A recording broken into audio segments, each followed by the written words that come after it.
بسم الله الرحمن الرحيم. الدرس الأول. بugün o'qimoqchi bo'lgan darsimiz Durusul Lug'atil Arabiyya li g'ayri natiqina biha nomli arab tili o'rgatish kitobining ikkinchi qismi. Birinchi dars. Bugungi birinchi darsimizda asosli so'zlaydigan mazmun nima desam, asosiy cho'ng 3 mazmun to'g'ri so'zlaymiz. Birisi huruf al-huruf mushabbaha al-huruf al-mushabbaha bil fi'l. Yani Uyg'urcha pillaga o'xshaydigan nimalar, harflar. Ikkinchisi zu'ning ishlatilish ahvoli va tarjima jarayoni. Uchinchisi sallajdagi mi'a va alf ma ikki turli sonninki ishlatilish ahvoli va nimasi tarjimasi. Endi arab tilida birinchi mazmunga kelsak, 6 dona harf bor. Pilga o'xshovchi harf deb atalgan. 6 dona harf. Bular inna, anna, ka'anna, lakinna, layta, la'alla. Bularning har birisining ma'nosi o'zgacha. Masalan, inna desa jumlaning mazmunini ta'kidlash yo'li bor. Tarjimada haqiqatan cho'qim deb tarjima qilsak bo'ladi. Zarur kelganlarida. Ikkinchisi anna. Anna jumlaning mazmunini ta'kidlaydi, ammo jumladagi asosiy ishlatilish o'rni jumlani bir so'zga aylantiradi. Jumlani nimaga aylantiradi? So'zga. Hozir misol beraman menga. Uchinchisi ka'anna. Odatda o'xshatish. Masalan, Muhammad yo'lvostakla, shundaymi? U to'shqandakla. Shunaqa musha o'rinlarda nima ishlatamiz? Ka'anna ishlatamiz. Endi laginna ikki jumlaning o'tirig'iga kelib, ikki jumlaning mazmun jihatdagi o'xshamaslikni bildirib qo'yishni ifodalaydi. Masalan, ilgirki jumla bo'lishliq jumla bo'lsa, masalan, faloni keldi degan jumla bo'lsa, lakinni kelsa, lakindan keyingi jumla ashundan dal aksi. Bu qanday qilmadi? Kammidini ifodalaydi. Agar kammida bo'lgan bo'lsa, keyingi qanday qildi? Keldini ifodalaydi. Oxirgi ikkisi laydi la'alla. Har ikkilisi orzuni ifodalaydi. Masalan, Uyg'ur tilida orzu, umidni ifodalaydigan biror so'z bormi yo'qmi? Bor. Kashki. Shundaymi? Kashki bilan balkim. Masalan, biz uni gapib baqayli, balkim gapimizni anglab qolar deymiz-ku. Endi balkim gapimizni anglab qolar degan gap, uning gapimizni anglashini umid qildik shundaymi? Masalan, bu Qur'onda intayin gap bunday. La'allakum tuflihun. La'allakum tattaqun. Shundaymi? Balkim sizlar nijot topishinglar mumkin. Balkim sizlar saqlanib qolishinglar mumkin degandek shundaymi? Uni boshqa laydimi o'xshashlar. Masalan, hey kashki shu o'z vaqtidagi bir giga bo'sh vaqtim bo'lgan bo'lsa, shunchalar ishlarni qilib oladim shundaymi? Degan o'rinlarga layd ishlatamiz. Masalan, har bir ayollar misol olay, inni desak, Muhammad haqiqatan tirishini o'quvchi. Shundaymi? Inna Muhammadan bakra shundaymi? Ya. Nima bos bo'lib yurdi qismoniga. Inna Muhammadan talibun mujtahidun. Muhammad haqiqatan tirishchan nima o'quvchi. Mana inining misoli. Ammo annaga kelsak, anna Muhammadan talibun mujtahidun. Nima deb tarjima qilamiz? Anna Muhammadan talibun mujtahidni inna Muhammadan talibun mujtahidni o'xshash tarjima qilamizmi? Yo'q. Men bayat dedim. Anna izning keyingi jumlani ismga aylantiradi. Mesela qanday ismga aylantirdi desa, asli Muhammadning talibi mujtahid degan Muhammad qanday o'quvchi, tirishchan o'quvchi degan shundaymi? Endi kirgandan keyin Muhammadning tirishchan o'quvchiligi deb tarjima qilamiz. Demak, bir nuqta tushundingmi? Anna Muhammadan talibun mujtahid desa shundaymi? Buning hammasining tarjimasi nima bo'ldi ekan? Muhammadning tirishchan o'quvchiligi yo'l degan shundaymi? Bu gapni yolg'iz aka qopqo'g'lamdi. Ha? Yolg'iz digillamdi desam, sizlar nima tushunasizlar? Hech kim tushunmaysizlar uni. Muhammadning tirishchan o'quvchiligi desa, shuningligini nima bo'ldi degan savol chiqdi shundaymi? Andoqada chuqum yolg'iz kelmaydi ekan anna. Chuqum annaning oldida ma'lum bir jumlalar kelar shundaymi? Sami'tu anna Muhammadan talibun mujtahid.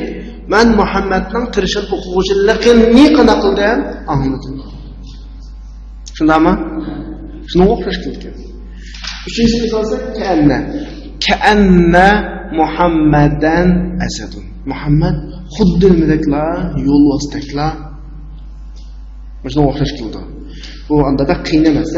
Allayhi la'alla desagina o'qish. Masalan, la'alla Muhammad qadim. Muhammad kap qilishi mumkin. Kap qaskan. Shundaymi? Laytiga olsak Layta shababa ya'udu yawman. Yoshligimizga bir kun qaytsak kashga degan gap. Bir o'ynab oladik shundaymi qayta, yoki tirishib o'ynab oladik degandek. La'alla shababa ya'udu yawman. Eng oxirgi misoli ja'a Muhammadun lakinna Bakran lam yaji. Muhammad keldi, biroq kim kelmadi? Bakr keldi. Misollardan bir qur ma'nosini tushunganlikmi yo'qmi? Tushunganlik. Endi ma'u ularning tarjima jihatdagi alohidligi bo'lsa, arab tili shakl jihatdagi, grammatik jihatdagi alohidligi, olti ismning hammasining alohidligi nima desangmi? Olti ana harf, mubtada, xabarlik jumlaga kiradi. Jumlaning ustiga kiradi. Obdan mubtada xabarni tushundigansizlar, albatta tushunasizlar shundaymi? Mubtada xabar. Mubtada va xabarning oldiga qaysini ifodalamoqchi bo'lsangiz shuni qo'ysizlar. Mubtadasi ismi bo'ladi. Xabar endi mushlarning nima bo'ladi? Xabar bo'ladi. Shu mubtada nima qiladi? Zavar o'qiladi. Ma'lumning raqa urf mushabbaha bil fi'lining nimasi ismlari zavar o'qiladi, xabar nima qiladi? Mashhur. Masalan, mubtada xabarlik jumladan birini deylik, ana talib. Shundaymi? Yoki ana muslim. Mushni oldiga, anani oldiga innani qo'ysak nima bo'ldi? Inna ana olamda. Innani. Shundaymi? Innani muslim. Men haqiqatan bir nima? Musulmon. Huwa muslim. U musulmon shundaymi? Mushni oldiga annani qo'yib boqaylik. Annahu muslim. Tarjimasi nima? U haqiqatan musulmonmi? Uning musulmonligi degan gap. Demak, bugun yolg'izlik bo'lmaydi shundaymi? Bunday emas. A'rif degan nima? Bilaman. Annahu muslim. Uning musulmon ekanligini bilaman. Shundaymi? Yoki sami'tu annahu muslim. Uning musulmon ekanligini qanday qildim? Angladim. Ma'no o'xshagan. Hammasida inna anna lakinni layta la'allalardan keyin kelgan ism bularning nimasi hisoblanadi? Ismisi hisoblanadi. Undan keyin kelgan nimasi hisoblanadi? Xabar hisoblanadi. Ism zavar o'qiladi, xabar nima o'qiladi? Bu birinchi mazmun. Yaxshi tushunib bo'lganda. Ikkinchi mazmun zu. Bu zuda alohida mazmun yo'q. Faqat biz Uyg'ur tilida menda bir gap bor. Luq deb. Saqalliq. Shunami? Oqtashliq, ko'ktashliq, qor kiyimlik, ko'zoynaklik, do'ppiloq shundami? Meshadagi luqlarni arab tilida nima deb ifodalaymiz? Zu. Zuni oldiga shuni olib qo'yamiz. Ifodalaydi. Masalan, men saqalliq bir odamni ko'rdim. Ra'aytu rajulan za lihyatin. Zadi shundaki sabab ar-rajulan maf'ul o'qashqa shundami? Mazavni sut o'qashqa onunla güzel okuldu. Eğer şu reculun okuldu, peş okuldu bunu zu okuldu. Mesela haza reculun zu lihyetin. Bu adam qanday adam? Sakallık adam. Haza kitabuk, mavzudun kitabınız mı dese bunun cevaben la yok. Mening kitabım qizil taşlıq shundaymi? Kitabi zul ghilafil ahmar. Zul ghilaf degan nima? Tash. Ahmar qizil shundaymi? Mening kitabim qanday tashlar? Haza kitabun zul ghilafil abyaz. Bu oq tashliq nima ekan? Kitob. Onda olgan ekan, neyse kitobi. Meni emas, kitob emas. Demak, zo Uyg'ur tilidagi nimani ifodalaydi ekan? Liqni ifodalaydi. Endi zoning o'zi fa'il, ya'ni boshqalish kelib qolsa, tash o'qilish tegishli o'rinlarda zo keladi shundaymi? Zavar o'qilish tegishli o'rinlarda za keladi. Zir o'qilish tegishli o'rinlarda nima qildi? Zi. Bu zini o'zidan oddiy gap. Tushunishlar buni. Ammo zuning kelgan ism davomli sira qiladi. Chunki u muzofillar hisoblanadi. Masalan, zul ghilafil ahmar shundaymi? Zul lihyatin. U degan puldor odam deb qo'yamiz-ku. Zu mali.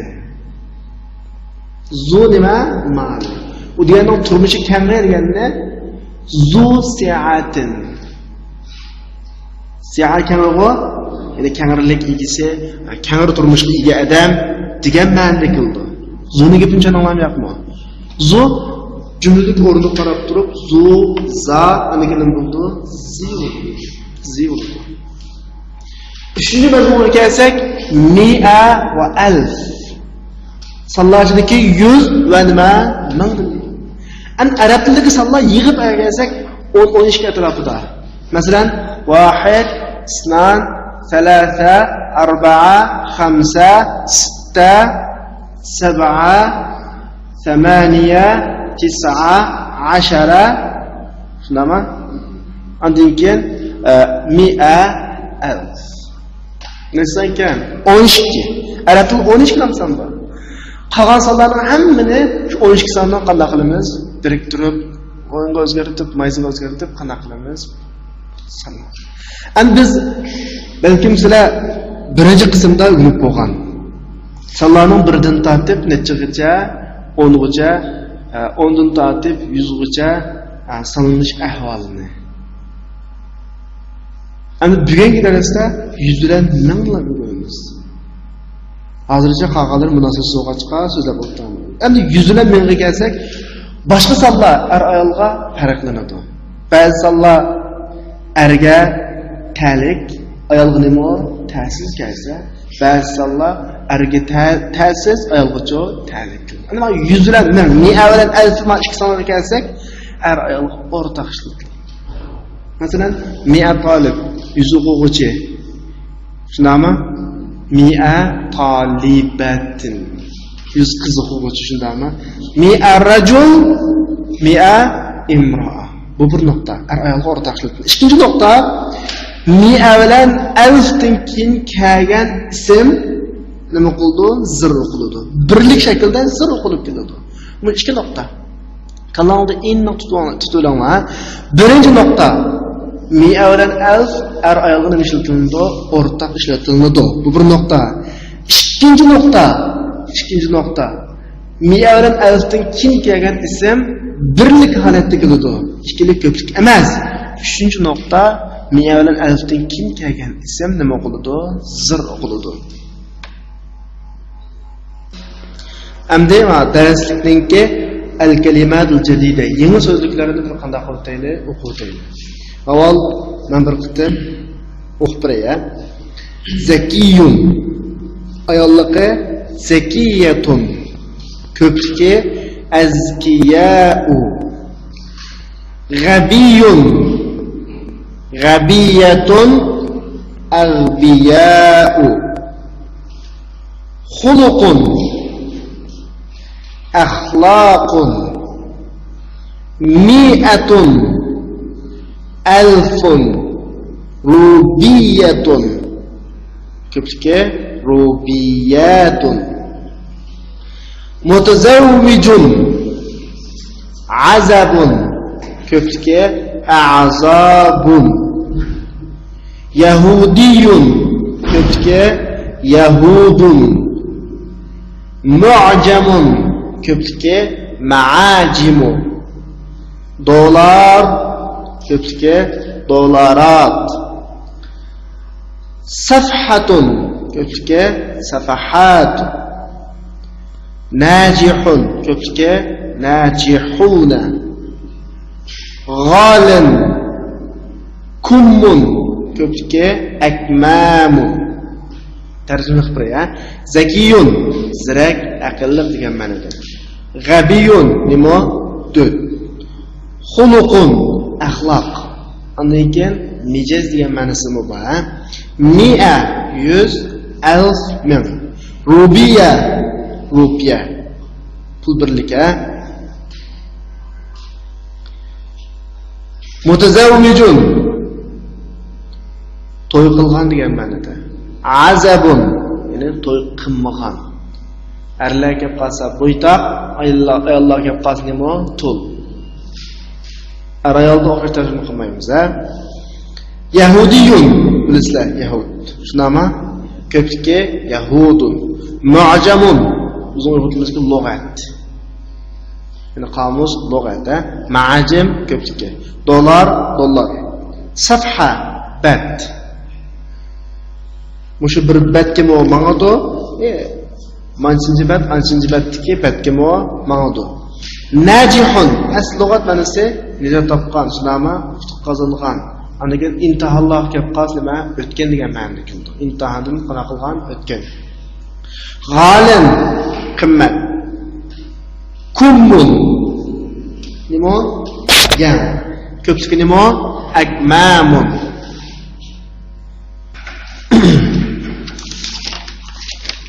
Endi men darsningki tekst kerakli, a?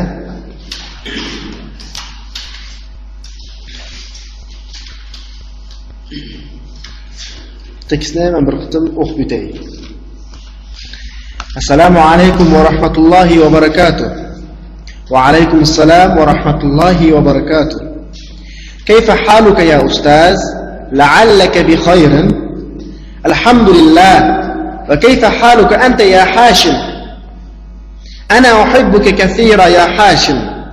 إنك طالب ذكي ومجتهد وذو خلق. أمن باكستان أنت أم من الهند يا هاشم؟ إني من الهند. وزميلك الذي خرج معك الآن من الفصل أهو أيضا من الهند؟ لا، إنه من باكستان. إن ساعتك جميلة يا حاشم. أمن اليابان هي؟ لا، إنها من الهند. أغالية هي أم رخيصة؟ إنها رخيصة جدا. إنها ب100 روبية فقط. كم أخا لك يا هاشم؟ لي 3 إخوة. أطلاب هم؟ لا، إنهم تجار. وكم أختا لك؟ لي 4 أخوات. أفي الهند هن الآن؟ لا، إنهن هنا بالمدينة المنورة مع أبي وأمي. أطالبات هن؟ لا، إنهن مدرسات بالمدرسة الثانوية.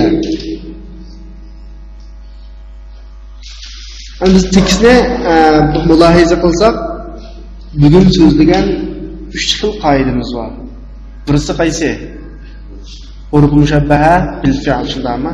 Ikkinchisi su, uchinchisi mi'a va alf.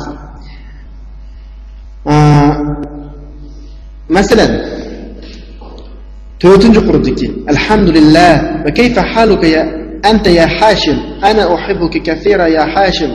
Innaka talibun zakiyun.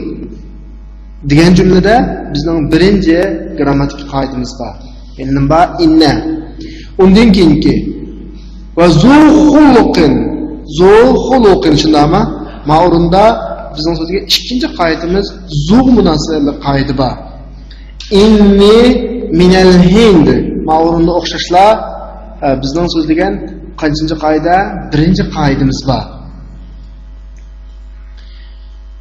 Innahu la innahu min Pakistan degan dialogdagi innahu min Pakistandagi innamo bizning birinchi so'zlaganimiz qoidamiz.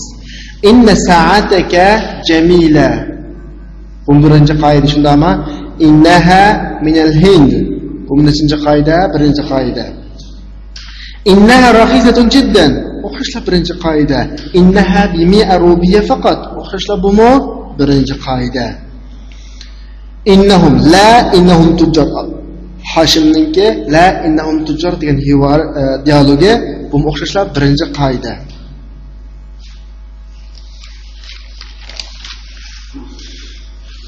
La innahunna huna bil madinatil munawwarati ma'a abi wa ummi degan dialog mu o'xshashlar nechinchi qoida? Birinchi qoida. Innahunna mudarrisat bil madrasatil sanawiyya bu mu o'xshashlar nechinchi qoida? Birinchi. Am darsda asosli maqsad qilingani inna 6.9 shundami? 6-dagi innini sizlarga misol qilib so'zlayapti. Endi bizning alohida diqqat qilishga tegishli bo'sh innida bir nuqta. Diqqat qiling ha. Inna ismning ustiga kirdi.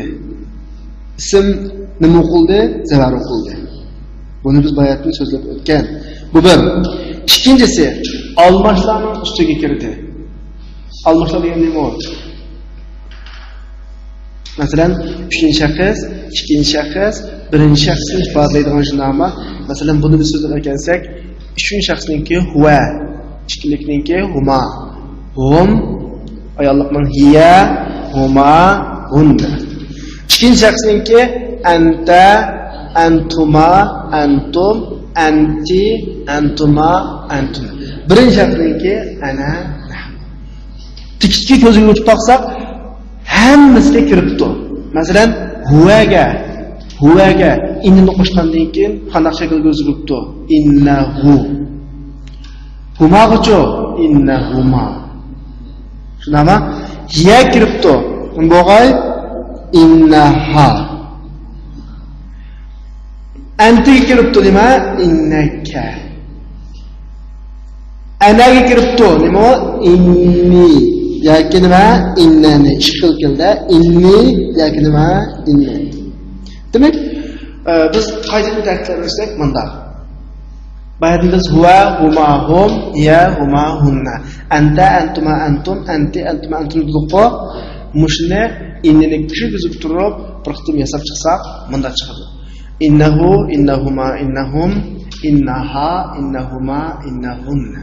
Innaka, innakuma, innakum, innaki, innakuma, innakunna. Innani, innana. Bayatiki innani innana chiqib chiqadi. Inni deb chiqadi, innani deb chiqadi. Ondan keyin inna deb chiqadi, innana deb chiqadi. Bu nuqta qilganda birinchi oydan o'zim. Ikkinchidan qidim so'zlagan qoida qaysi? Zu. Zuga bizning butun tekstlarni oqtirib chiqsak, faqat birlam jumla misoldi. O'zim qaysi? Zu xuluqin. Shunami? Axloqliq degan ma'noda. Uchinchi qoidamiz qaysi? Mi'a, ondan keyin nima? Alf. Mi'a, alf. Tekstda mi'a deb bir misol bor. O'zim qaysi? Innaha bi mi'ati rubiyatin faqat. Shundami? Mi'a. Keyingi rubiyatin. Birlik ham nima shaklda keldi? Sir shaklda. Mana bugungi darsdan mush nuqtalarni tushunsak, bugungi darsning qoidasi qanday bo'ldi oxirgi. Amma sizlarga bir qitim tarjima qilib beray. Assalomu alaykum va rahmatullohi va barakatuh. Va alaykum assalom va rahmatullohi va barakatuh. Salomdan tarjima qilish hojatsiz-ku. Kayfa haluka ya ustoz? Ustoz, ahvolimiz qandoq? La'allaka bi xayr. Yaxshi turgansiz. La'allaka bi xayrini texnik ishkillab kirsak, la'alla asli muştaq buluşuğunu arzu qiliman degan ma'noda shundaymi? Endi biz Uyg'urlarda boshqalarning ahvol so'g'a vaqtida sizning yaxshi turishingizni, salomat turishingizni arzu qilaman deb hech kim so'maydi-ku. Faqat yaxshi turganlar, obdan turganlar edi shundaymi? Shuni la'allaka bi xayrni yaxshi turgansiz deb tarjima qilamiz. Bi xayr mazmun jihatda fi xayrin degan ma'noda. Ya'ni men sizning yaxshilig'ingiz ichida turishingizni umid qilaman degan gap asli. Ammo bizning Uyg'ur tilimizdagi munosib ma'noga solishtirsak, yaxshi turgansiz degan ma'no chiqadi. Bu bir. Alhamdulillah, Allohga shukr. Va kayfa haluka anta ya Hashim? An mushurunda va kayfa deb uning dilda kelishi jumlaga Uyg'ur tarjima qilgan vaqtda mu degan bir qo'shimchani billa qo'shida shu o'lim billa kelganligini bundan misol nurg'un men sizga ko'rsatib qo'yaman yana. Sizning ahvolingiz-chi? Hashim qandaq? yoki Hashim sizning ahvolingiz qandaq? Odat Uyg'ur tilida sizning-chi deymiz-ku. Hadagi Uyg'ur tilidagi chu degan gapni arab tilidagi hadagi vo egallaydi. Ikkinchi qatim chu deb so'moqchi bo'lgan odam nima qo'shidi? Vo qo'shidi. Ana uhibbuka katira ya Hashim. Hashim, men seni bakla yaxshi ko'raman. Menda katirani men seni ko'p yaxshi ko'raman degan bo'lmaydi. Men sizni nihoyat yaxshi ko'raman, bak yaxshi ko'raman degan ma'noda. Innaka talibun zakiyyun va mujtahidun va zu xuluqin azim. Zu xuluqin. Siz haqiqatan zirak, tirishchan va axloqli o'quvchi. Axloqli bir o'quvchi. Ammo o'rinda zakiyun va mujtahidun va zu xuluqin deb vodni chiqis keldi-ku. Birinchi vodni tarjima qilgan vaqtda tarjima qilmaymiz. İkinci vodni keltirdi. Masalan, men dabaqayli ishtaraytul kitab val qalam va daftar desak, shuni men kitob va qalam va daftar sotib oldim deb kalamda o'qitildi. Yo'q, Uyg'ur tilida o'tirdiki bog'lash o'z aftini o'zini shundaymi? Ikkidan, ya'ni birdan ortiq bo'lib qolgan o'rinlarda oldingi vodlarni tarjima qilmay, eng oxiridagini tarjima qilamiz. Masalan, ma'runda siz zirak, tirishchan va axloqli nima o'quvchi. Amin Pakistan anta am min al-Hind ya Hashim. Hashim, siz Pokistondanmi yoki Hindistondanmi? Inni min al-Hind. Men Hindistondan. Wa zamiluka alladhi kharaja ma'aka al-an min al-fasl ahuwa aydan min al-Hind? Ma'runda va zamiluka, o'shashlar o'ni nima uchun gap qolsanglar? Aş Uyg'ur tilidagi chu deb bir qo'shimcha bizning yig'iz tilimizda shundaymi? Sizga saboqda hozir sinfdan chiqib ketgan saboqda chonsiz-chu. U men Hindistondanmi deganda qon. Shu bo'ni qanday tushunsanglar bo'ladi. Ammo adabiy tilda mu qilsanglar bo'ladi. Yoki-chu. Andakin zamiluka kimki allazi zamilning subtoqachqa xaraja ma'akal an min al-fasl degan o'ringacha hammasi allazning silisi hisoblanib butunlay zaminning sifati bo'ladi. Jumla oxirlashgan yo'q.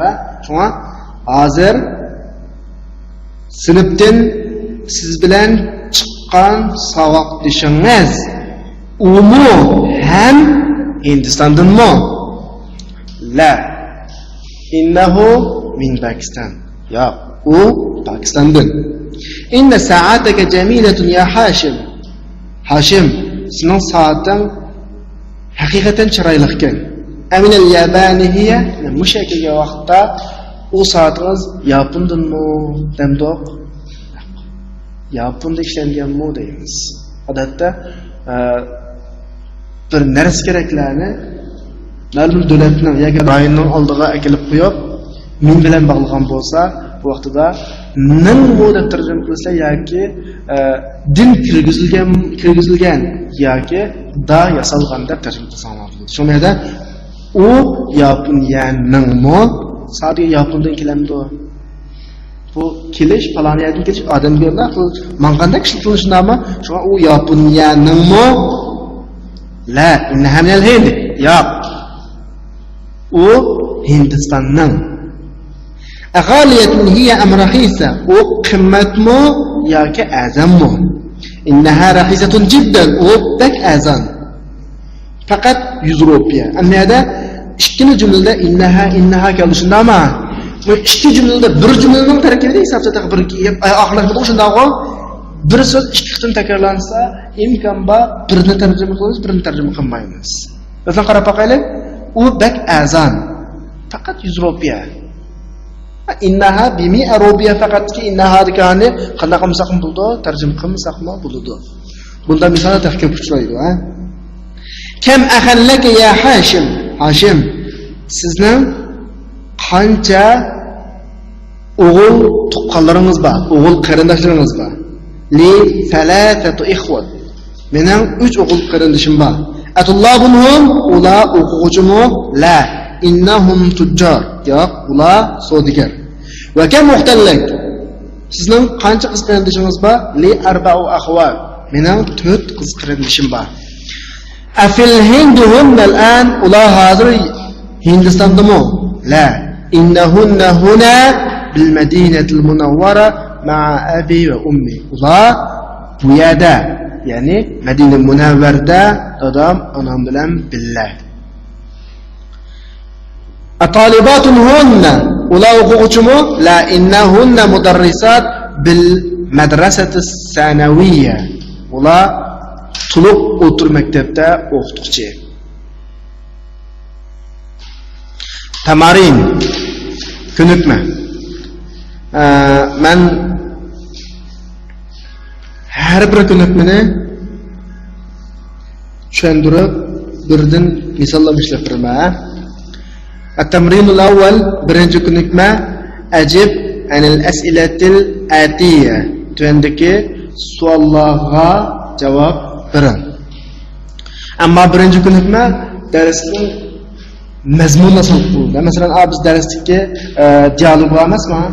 Dialogni tushungan bo'lsak, buning mazmun jihatda birinchi ko'nikmaga javob bera olamiz. Masalan, birinchi savolda men ayna Hashim deydi. Hashim nerdan deydi? Bu ko'nikmaning ichida dialog ichida bor. Shundaymi? Hashim nerdan deydi? Hindistondan. Shundaymi? İkinci ko'nikma. Da hazihi al-alama as-sahiha amama al-jumal as-sahiha wa hadhihi al-alama al-khata amama al-jumal allati laysat sahiha. Yani to'g'ri belgisini to'g'ri jumlaning oldiga, xato belgisini to'g'ri bo'lmagan jumlaning oldiga qo'ying deyotdi. Bu o'xshashlar darsdagi dialogning mazmuniga munosabatli. Masalan, majmulalardagi mazmun dialogdagi mazmunlar bilan o'xshash kelsa, bu to'g'ri, shundaymi?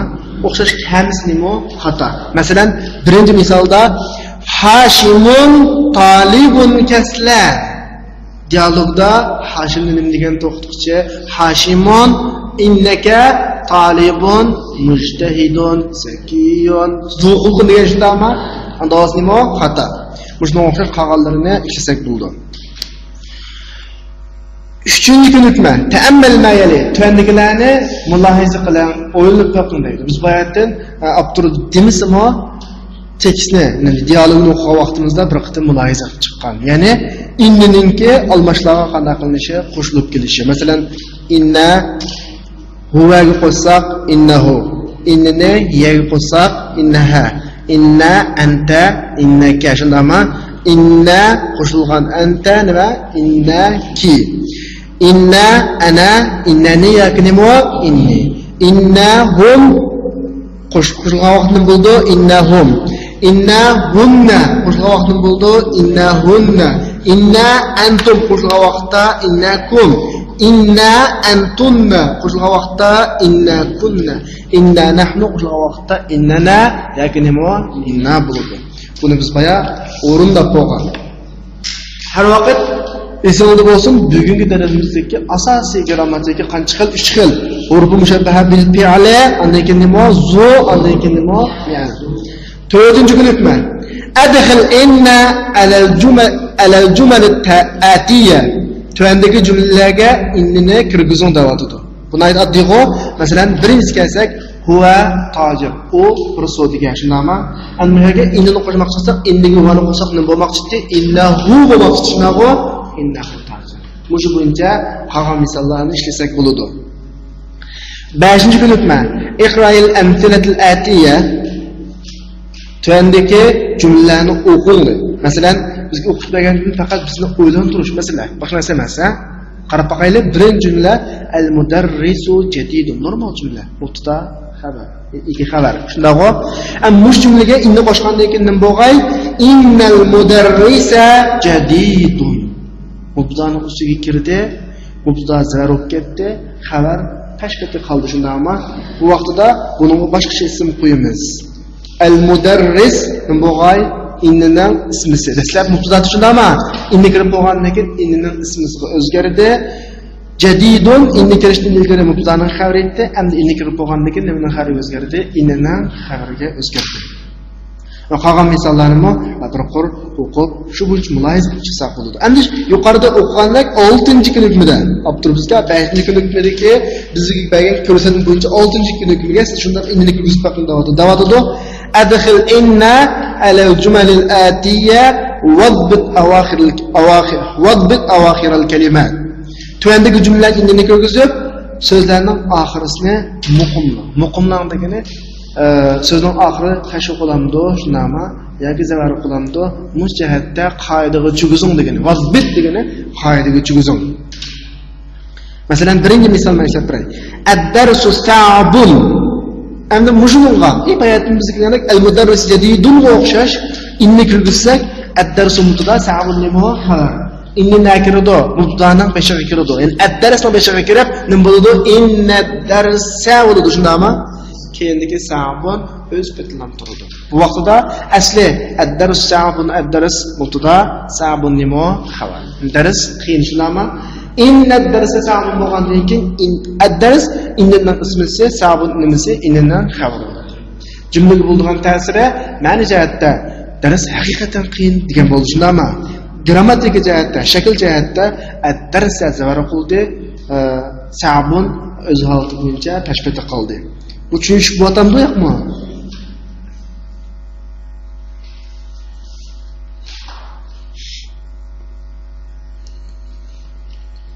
Masalan, bizga 6-kunlikning ost tarafda jadvalda turibdi-ku. As-sayyara jamilatun vaqtida as-sayyara mubtada, jamilatun nimasi xabar. Inna as-sayyarata jamilatun kelgan vaqtida as-sayyara inning ismisi, jamila inning nimasi xabar. Xuddi idora olmasa odamning unvoni o'zgargandek burunqi mubtada xabarlik jumlada ani mubtada va xabar desak, inni kirgandan keyin lam mubtada xabar degan gap yo'qolib ketib, nima qo'yildi? Inning ismisi, inning xabari.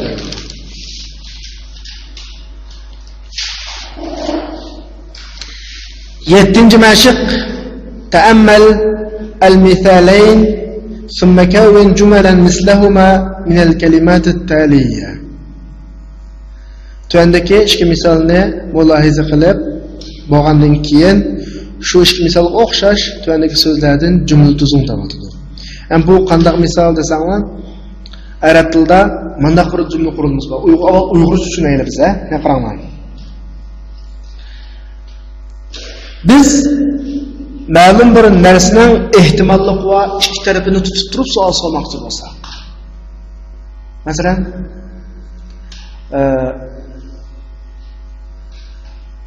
Pokistonlikqa bilan Hindistonlik ikkisi bir-biriga qanday qildi? O'xshaydi.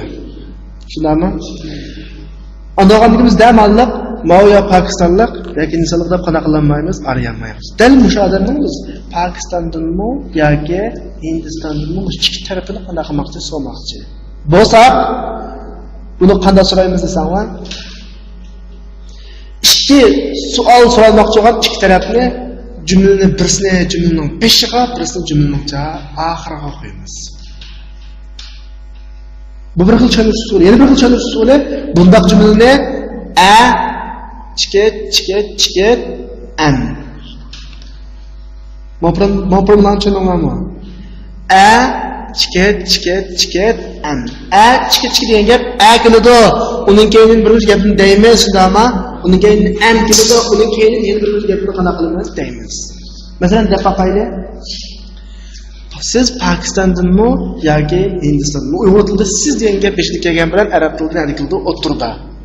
Andoz dafaqayli a min Pokiston anta am minal Hind. Tushuningizmi? Baş cümlesiz bakaylı. Siz Cumhudunmu yoki Yaponiyadunmu chiroyingiz o'xshayotga deb so'rsak, Aminas Sin anta am minal. Bu kitap İngilizce kitap mı yoki Fransızca kitap mı? Mush jumladimi bu degan gap o'tirdi kildi. İngiliz bilan Fransızca ikki tarafida kildi. Masalan, a injiliziyun hazal kitab am fransiyun. Tushunamizmi? So'boq bo'lgan har qanday ikki gap birisi aning keyinida, birisi amning keyinida kildi. Qolgan gap o'tirdi kildi. Masalan, qarasak, bir qaramaqa doktorga o'xshaydi, bir qaramaqa kimga o'xshaydi? Muallimga o'xshaydi shundaymi? Unda siz doktormi, o'qituvchimi deb so'ramoqchi bo'lsak, nima so'raymiz? Am mudarrisun anta am tabibun. Anta o'tirib keldi, mudarris ma'bashiga, tabibchi amdan keyin keldi. Demak, so'ramoqchi bo'lgan ikki gapning birisi hamizdan keyin keldi. Birisi nimadan keyin keldi? Amdan keyin keldi. Ikkinchisiga qarab baqsaqmi, atabibun anta am muhandis. Siz doktormi yoki nima injenermi? Demak, buni tushundik shundaymi? Aslidagi misollarni o'zimiz ishlaydi ekanmiz. Bizga bergan so'zlar faqat 3 ta so'z-a. Birisi anta mujtahid kaslam. Demakchi o'g'ini siz tirishchanmi yoki ho'nimmi demakchi. Mushni qanday ifodalaymiz desangmi? Birini hamizdan keyin akilimiz, birini amdan keyin akilimiz. So'rab boqaylik. Am mujtahidun anta am kaslamun. Tushungan bo'lsanglar, qolganlari ayatiga tafsir qildi, ayat ishlaymiz, ha. 8-ko'nikma. Ta'ammal al-amsilat al-atiyya li zu. Endi biz darsning 5-da so'zlagan 3 ta grammatiklik nuqta edi shundami? Birisi urf mushabbaha bil fi'li, ikkinchisi nima zu, uchinchisi alfa nima miya. Endi nimaning gapi oxirlashib urf mushabbaha bil fi'lning gapi oxirlashib zu deyotganda qildi. Davotida shunga 8-ko'nikmada tuandagi misollardagi zuni muloyiza qilib taqdim davotida. Masalan, muloyiza qilib boqaylik, o'zimiz o'ylab boqaylik. Birinchisi, mudiruna zu lihyatin tawila. Men deb o'tgan zu birdan ismning oldiga qo'shilib keladi shundami? Tarjimasi luq yoki dar yoki igiz deb tarjima qilindi shundami? Keyindan kelgan ismning bo'g'ay zir bo'ladi degan. Shu bo'yicha qarab boqadigan bo'lsak, bizning mudirimiz uzun saqalliq. Saqalliq. Shundami? Lihyatin. Nima qilyotdi? Zir qilyotdi. Ikkinchi misol. Hada daftar zu waraqin musattarin. Bu daftar uzun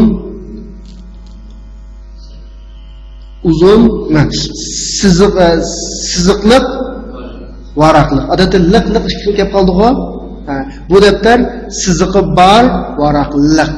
Varaqliq. Nima keldi? Zu keldi, andan keyin nima keldi? Waraqin. Üçüncü misal.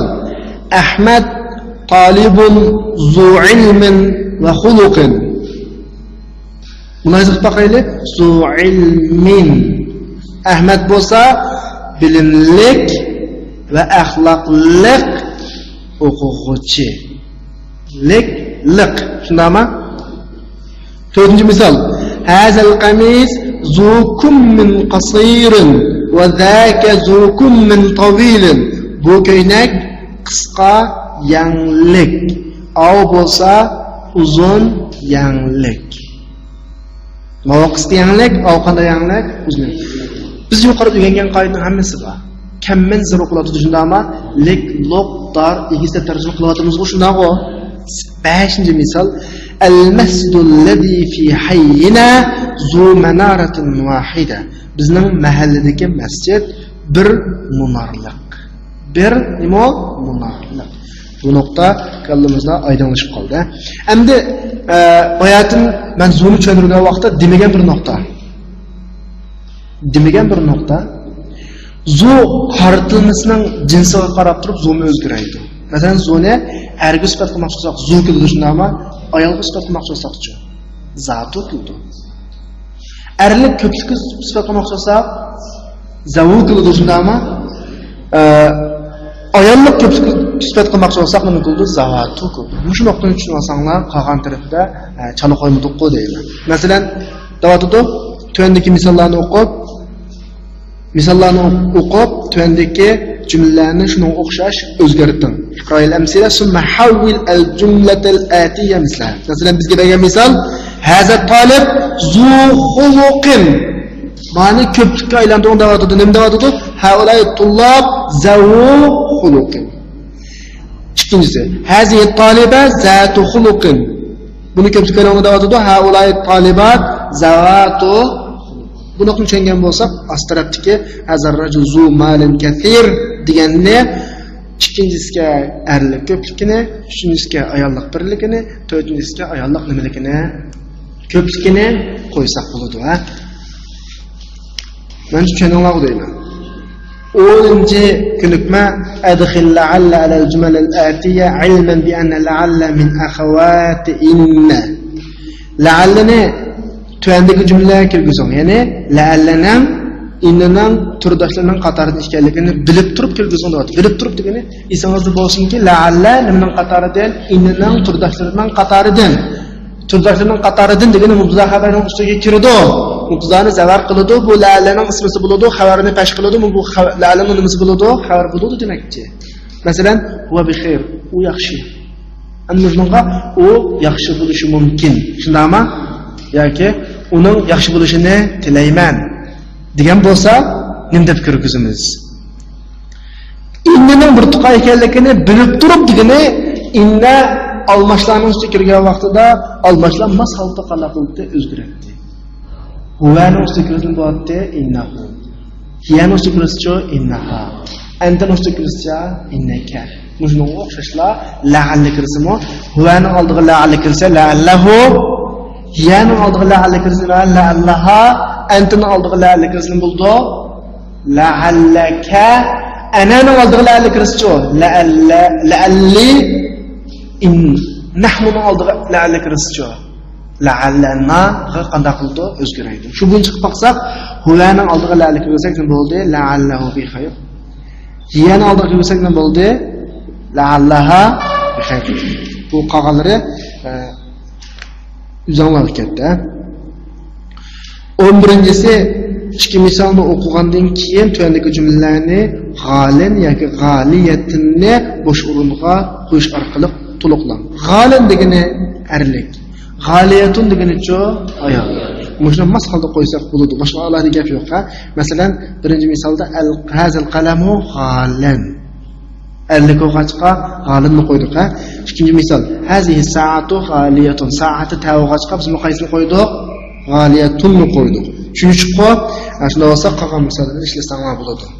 Birinchi ishlab qolsam, hazal al-kutubul arabiyya g'alim bo'lamdi, g'aliyatun bo'lamdi. Albatta, g'aliyatun bo'ladi fi baladina. Chunki al-kutub ko'plik. Ko'plik narsalarning ko'pligiga nimaga hisob? Ayollikqa tabi. Shunga arabiyatu deb nima qilyotdi? Ta'kidlayotdi. Shunga bu yerga g'alin emas, nimani qo'yamiz? G'aliyatun qo'yamiz. Qolganlarini shu kun ishlasak bo'ladi. 12-chi ko'nikma iqro'il misali ثم اقرأ الجمل الآتية وبعد ذلك اكتبها مع كتابة العدد الواردة فيها بالحروف. İki misalni o'qing, undan keyin tuvandagi jumlalarni o'qing. Shundan keyin shu jumlalarni, shunda kelgan sonlarni harflar bilan yozishdan birga yozib chiqing deyapti. Masalan, demakchi o'g'ini bizga berilgan ikki misol mi'a rajul, mi'a imrat yozilishda sancha 100 deb yozildi shundami? Alf rajul alf imrat yozilishda 1000 deb yozildi-ku. Endi tuvandagi jumlalardagi sancha harflarni biz nima yozib bersak bo'ladi? Xatcha yozib bersak bo'ladi. Masalan, hada tilfaz bi 1000 riyal. Bu televizor 1000 riyal degan o'rindagi alf degan sanchani biz nima yozib bersak, harf yozib bersak ham bo'ldi. Bu yozib kelish albatta o'shalarga topshiriladi. 13-si kavvin jumalan musta'milan al-kalimatul atiyya. Tuvandagi so'zlarni ishlatib jumla tuzing. Zakiyun mi'a mutazawwij azabun xuluqun dolar qal. Birinchi tushunasam haza talibun zakiyun. Shunami? Mushuna o'xshash jumla tuzing bo'ladi. Biz shuni birinchi darsimiz oxirlashdi.